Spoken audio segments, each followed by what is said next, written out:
YouTuber જ્યોતિ મલ્હોત્રા પછી હવે પાકિસ્તાની સંસ્થા આઈએસઆઈ માટે કામ કરનારો વધુ એક શખ્સ આપણી સુરક્ષા એજન્સીઓ દ્વારા પકડી પાડવામાં આવ્યો છે.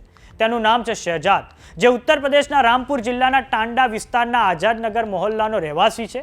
તેની ધરપકડ ઉત્તર પ્રદેશની એટીએસ એટલે કે એન્ટી ટેરરિસ્ટ સ્ક્વોડ દ્વારા મુરાદાબાદથી કરવામાં આવી છે. તેની પર આરોપ છે કે તે પાકિસ્તાની ગુપ્તચર સંસ્થા આઈએસઆઈ માટે જાસૂસી કરી રહ્યો છે, સાથે જ તસ્કરીની આડમાં એક ગુપ્ત નેટવર્કનું સંચાલન પણ કરે છે. નમસ્કાર, જમાવટ સાથે હું છું પાર્થ.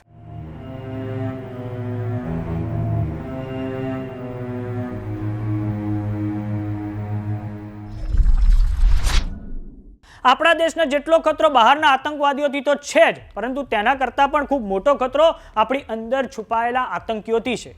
થોડાક સમય પહેલા પાકિસ્તાની ગુપ્તચર સંસ્થા આઈએસઆઈ માટે જાસૂસી કરનાર યુટ્યુબર જ્યોતિ મલ્હોત્રાની ધરપકડ કરવામાં આવી હતી. હવે ઉત્તર પ્રદેશની એન્ટી ટેરરિસ્ટ સ્ક્વોડે ઉત્તર પ્રદેશના રામપુર જિલ્લાના ટાંડા વિસ્તારના આઝાદનગર મહોલ્લાના રહેવાસી શહેજાદની ધરપકડ કરી છે.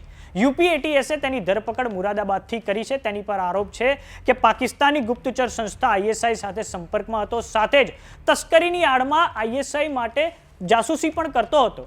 ઉત્તર પ્રદેશની એટીએસને તેમના સૂત્રો પાસેથી માહિતી મળી હતી કે એક વ્યક્તિ ભારત પાકિસ્તાન સરહદ પર કોસ્મેટિક, મસાલા, કપડાં અને અન્ય વસ્તુઓની ગેરકાયદેસર તસ્કરી કરી રહ્યો છે. આ પછી શહેજાદને રડાર પર લેવામાં આવ્યો. તે પછી ખબર પડી કે તેને પાકિસ્તાની ગુપ્તચર સંસ્થા આઈએસઆઈનું સંરક્ષણ પ્રાપ્ત થયેલું છે, સાથે જ ભારત વિરોધી ગતિવિધિમાં તે ખૂબ જ એક્ટિવ છે.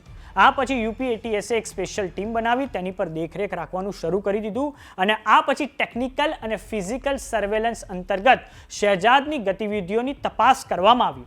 એ પછી ખબર પડી કે શહેજાદ ભૂતકાળમાં કેટલી વાર પાકિસ્તાન જતો આવ્યો છે. શહેજાદ પર યુપી એટીએસ દ્વારા એ આરોપ મૂકવામાં આવ્યા છે કે તે ખૂબ લાંબા સમયથી પાકિસ્તાનના સંપર્કમાં હતો, સાથે જ તસ્કરીની આડમાં દેશની સુરક્ષા વિશેની ગુપ્ત માહિતીઓ પાકિસ્તાનને પહોંચાડતો હતો. તસ્કરીની આડમાં તે આઈએસઆઈના ઓફિસરો પાસેથી નિર્દેશ મેળવતો અને તેમને ભારતની સેનાની ખૂબ જ ગુપ્ત માહિતી આપતો હતો. આટલું જ નહીં, ભારતમાં સ્થિત પાકિસ્તાની એજન્ટોને સિમ કાર્ડ આપતો હતો કે જેનાથી આ એજન્ટો જાસૂસી ગતિવિધિઓને અંજામ આપી શકે. આઈએસઆઈના કહેવા પર તેણે ભારતમાં હાજર એજન્ટોને આર્થિક મદદ પણ આપેલી છે.